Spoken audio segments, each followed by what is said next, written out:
Hello and welcome to Our American States, a podcast from the National Conference of State Legislatures. This podcast is all about legislatures, the people in them, the policies, process, and politics that shape them. I'm your host, Ed Smith. Policy is the infrastructure by which we grow our companies. That was Kevin O'Leary, an investor best known as a host of Shark Tank, the Emmy Award-winning venture capital reality program. He's my guest on the podcast. O'Leary is a keynote speaker at NCSL's Legislative Summit. He will appear on August 3rd at 3 p.m. at the Colorado Convention Center in Denver.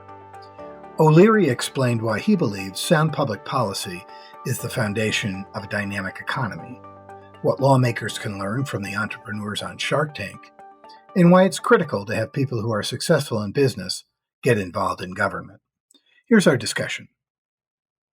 Kevin, welcome to the podcast. Great to be here. Thank you very much. Kevin, it's great to have you on the show. Let me start with your appearance at NCSL's Legislative Summit. What's the key message you want to share with this bipartisan gathering of state lawmakers, legislative staff, and others? My number one message is going to be about how important policy is in driving the economy. And I have come to the conclusion, I've been an investor now for 40 years, nothing affects outcome more than policy. And so we can talk about partisan or bipartisan politics, but that has nothing to do with policy. Policy is the infrastructure by which we grow our companies. And it's so important that this become a number one agenda item. The interface between the private sector and the public sector now is more important than ever because we've come out of this unusual period, this pandemic, that forced so many changes in our economy. And what I'm learning, which is so fascinating, many of these changes are for the better of our economy. When I look at the close to 50 private companies that we manage and we're investors in pre-pandemic, and what's occurred to the ones that have survived post-pandemic, there's a new version of America. It's called America 2.0, a digital version of our country's economy. And so many of the, 66% of the GDP of our country is small business, $50 to $500 million companies that are completely converted to being more productive. And now, at this point, we have to make sure that our policy catches up with them so we can continue to flourish.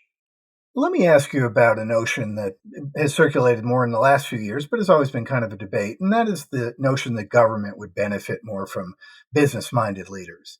So does government need business people, or is government so fundamentally different in terms of rewards and motivations and leadership style that the two don't mix well? No, I've come to the conclusion the two are basically essential, and I would argue that when you think about the role of the president, it's to find the right talent to maintain and grow a really stable policy. And so you're looking for people with executional skills. And so, very often people say to me, well, you can have a journalist as a finance minister. I don't think that's a good idea. I'd rather have someone who's run an international scaled financial services company take time and provide service to their countrymen and come and work for government. And there's a great model for this. It's Switzerland. If you're a successful CEO in business, it's assumed that you'll give back to your country one day to serve in government. Take the skill set that you had and apply it to making your country better with executional skills. So being a manager, a proven manager, is a very good thing for a political operative. And I think you see this in ambassadorships, you see this in execution around different mandates, whether it be technology or, transportation or logistics or healthcare. You want professionals that know that industry inside out, not just career politicians. And I've always felt that is the real skill of the executive, is to figure out who has the chops and who doesn't, and bring them in. You don't have to agree with their politics. You don't have to agree, which party they come from. It doesn't matter. What matters is, do they have executional skills? Regardless of the discipline, they could be a great artist and they can come in, in a mandate that has a lot to do with that. But the point is, proven executional skills are what makes great administrations. I'm also curious about the appeal of running for office. What do you find attractive about it? I'm going to answer it from my personal experience. There comes a point in your career when you think you can do something beyond just running a company, that maybe you could take on a leadership mandate and maybe you could have a better outcome than what you see. And that was my motivation. But I will say one thing about politics that I have come to respect.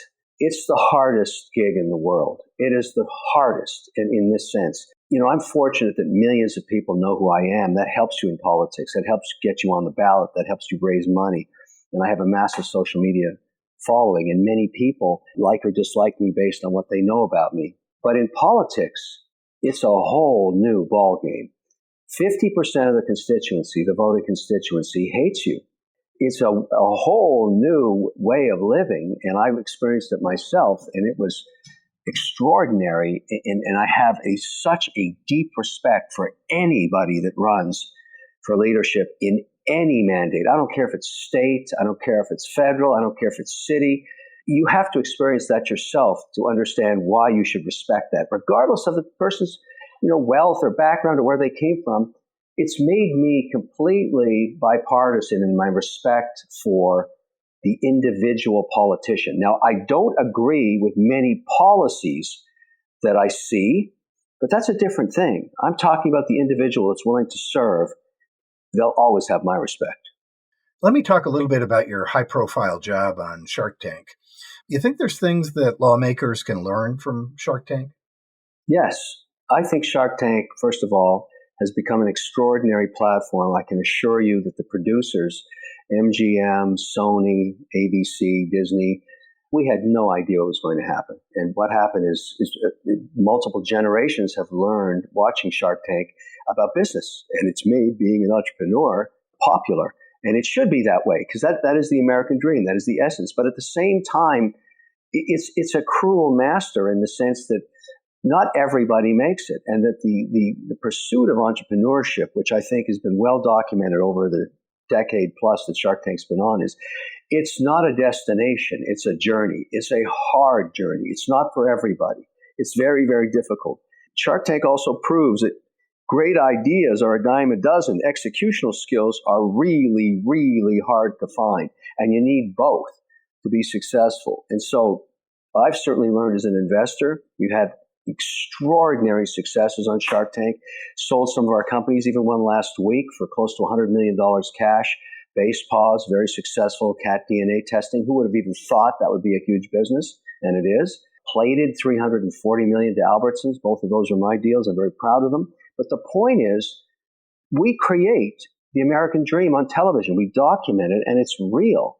And I think there's a place for that, for people to understand. Supporting entrepreneurs is bipartisan. Good policy that supports small business is really good politics. That's what I say. And when I have a chance to go to the Hill, which I'm doing on Wednesday again, I'm spending a lot of time in Washington around crypto policy, I pound the table on this on a bipartisan basis. Help the small guy start a business, and the American economy will be second to none.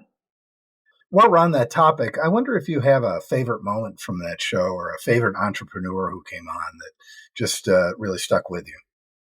One thing I've learned over the 13 years and all the companies that we've invested in, 75% of my returns have come from the ones run by women, including this Base Paws thing, Anna, who was the CEO, our latest success. I have been so fascinated by this outcome that I asked my team and our auditors to go back and look at 7 years worth of data. And I said, what is it about women entrepreneurs that get such an extraordinary outcome, and they don't even know each other, and they're from different sectors and different states? I mean, there's no connection with them other than the outcome is the same. Really good. This is what I've learned. And I think it's an important lesson for all executives, all politicians. Everybody should learn from this. And I'll give it to you.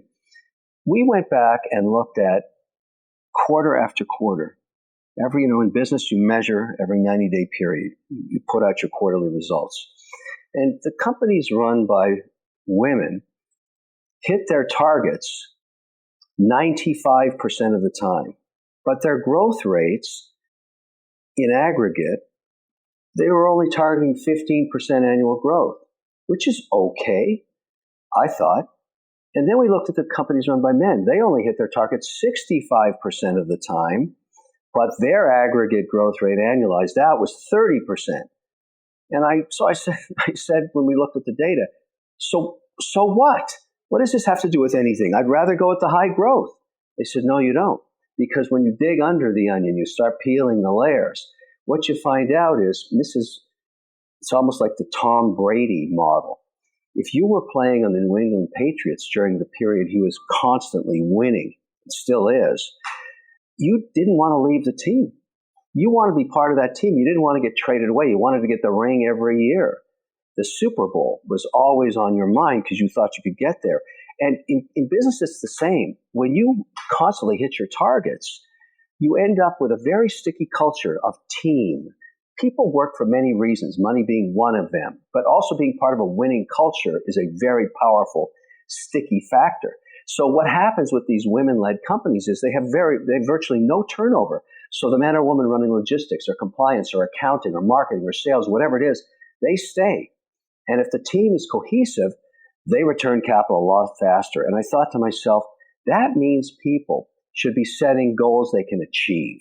And we've actually proven this works. We went back to our companies that had these ridiculous testosterone-driven sales targets and goals that were unachievable only 65% of the time, and basically modified it. Said, let's lower these targets and see what happens. And within 2 years, cash flows are up 15%. So my message to that is, think about setting your targets in a way that they can be achieved. And that goes for politics, that goes for business, that goes for parenthood, that's good if you're a military leader, whatever it is. Set targets you can get to. Thanks, Kevin. We're going to take a quick break and come back with the rest of our discussion.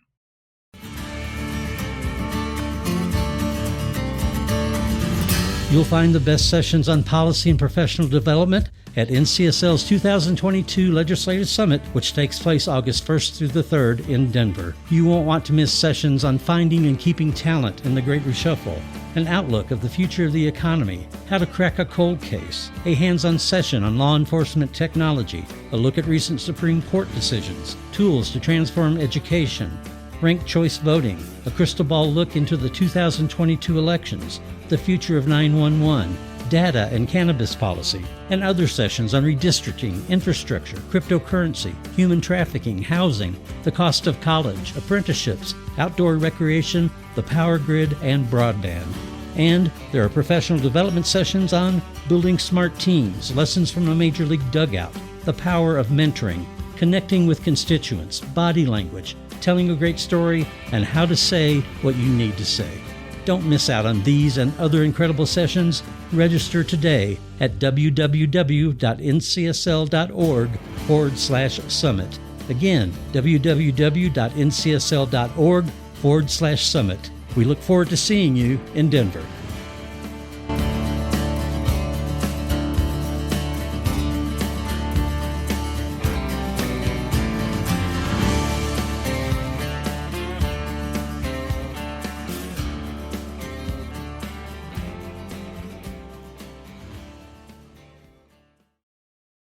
I'm back with Kevin O'Leary talking business and politics. So, as someone who appreciates the value of marketing and communications in building a successful business, how do you think legislatures or government in general does at selling its accomplishments?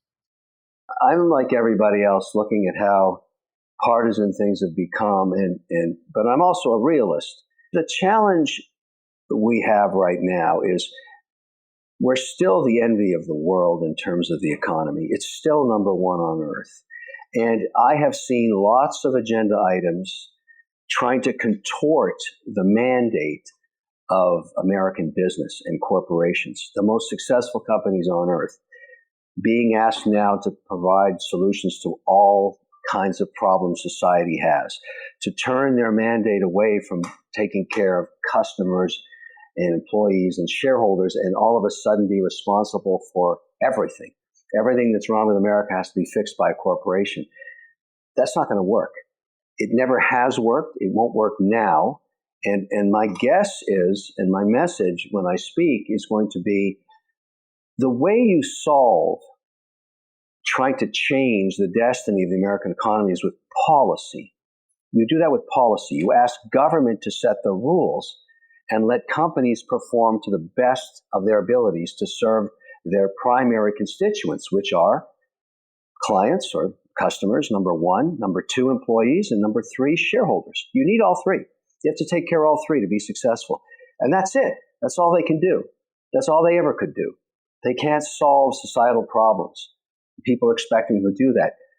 The way you solve societal problems is you set policy.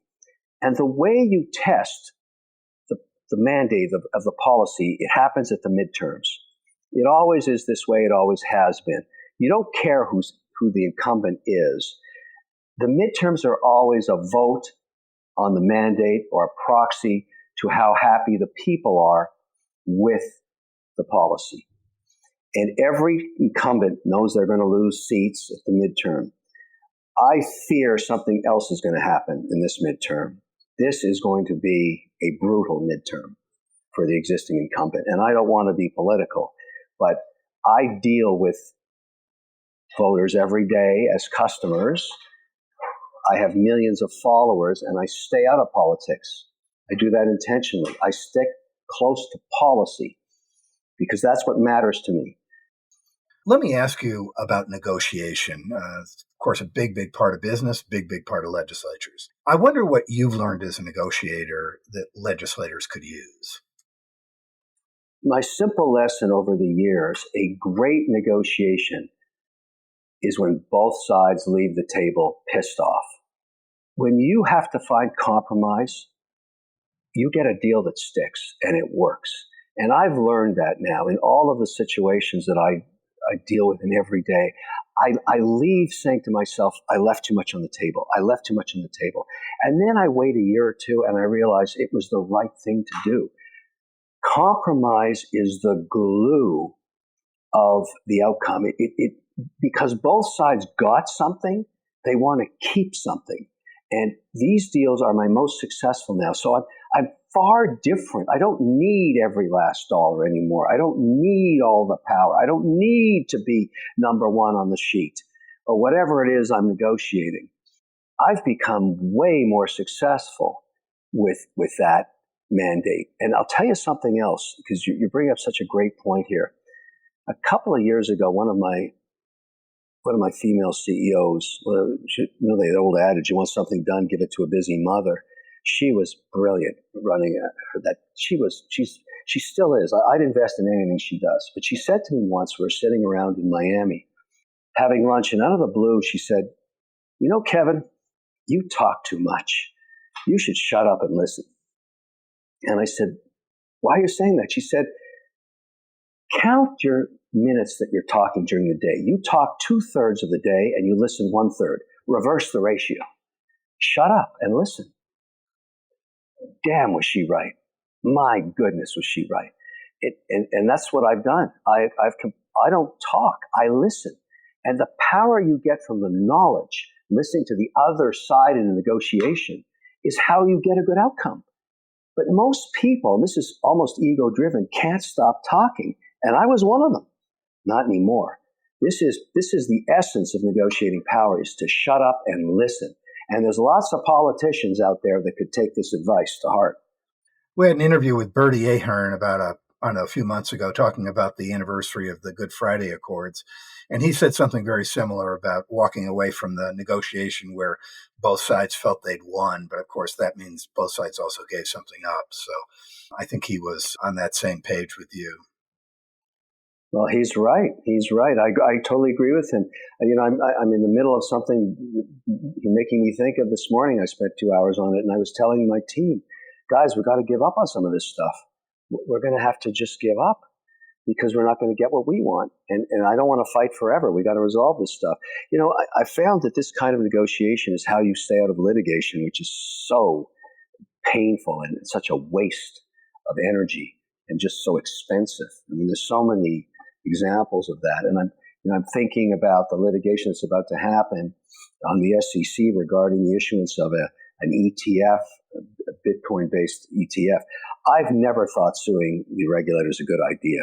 It would have been such a better opportunity to sit down and compromise if that was a possibility. Whatever could have been done, because that's the whole sector of the economy we haven't even talked about yet that I'm a huge believer in.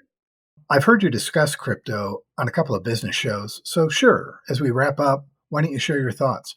I think it's something a lot of us are interested in, but maybe also a little scared of. Yeah, and they should be, because it's an unregulated asset. But my overall belief is that in the next decade, crypto and financial services around crypto will be the 12th sector of the economy. And the reason I believe that is it may be a different way to look at it, but I teach a lot at guest lecturing at places like MIT and Harvard and Temple and other colleges. And it's generally the graduating cohorts of engineers, because they're about a third of those classes historically will become entrepreneurs, and I like to see their deals early. I'm always interested in meeting those men and women, and they're from all over the world. If you look 3 years ago, most of them would say, well, I'm going to go work in the S&P 500 somewhere as an engineer, or a third of the class will start their own company. That's not what's happening today. The majority of the really good ones, the ones that are the hottest hands over keyboards, I'm talking about engineers that code now, they all go work on the blockchain. They leave the country, they go to the Caribbean, they go to the United Arab Emirates, they go to countries that are allowing this, Switzerland, France, Germany, Australia. They leave the United States. The brain drain is unbelievable. These are the smartest kids you've ever met. Look at Sam Bankman-Fried. He's 30 years old. He's worth $22 billion. I have to disclose I'm a shareholder in his company and also a paid spokesperson, but he doesn't work in America. We don't have any policy for him to work on here. He works on an island, and so do all the other ones. And so when you have that much intellectual capital leaving, you got to put up a red flag and say to regulators, wait a second, like, do we want all of this knowledge and all of this productivity to leave our economy? I don't think so. And so we're falling behind. And that's my message when I go to the Hill. I'm going again on Wednesday. I'm very interested in what Toomey's doing before he retires and Haggerty's bill, and what Lummis is doing with Gillibrand. These are great bipartisan mandates that they're putting together with very good policy. And I've said to them, and I'm not the only one that visits the Hill, but many of us involved in this industry are going on there to encourage them to keep pushing these mandates forward. Kevin, thank you so much for taking the time to do this, and we look forward to your speaking at Legislative Summit. Take care. Take care. Bye-bye. And that concludes this episode of our podcast. We encourage you to review and rate NCSL podcasts on Apple Podcasts, Google Play, Pocket Casts, Stitcher, or Spotify. We also encourage you to check out our other podcasts, Legislatures, The Inside Story, and the special series, Building Democracy. Thanks for listening.